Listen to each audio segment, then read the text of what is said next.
Hi, here I am in the middle of a traditional Cambodian rice field.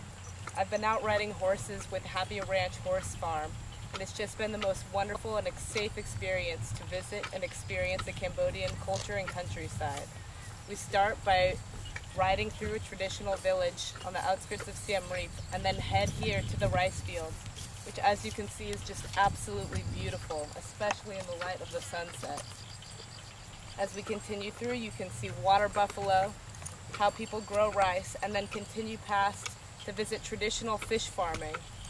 It's just wonderful. Come join me here in Cambodia and ride horses with the Happy Ranch Horse Farm.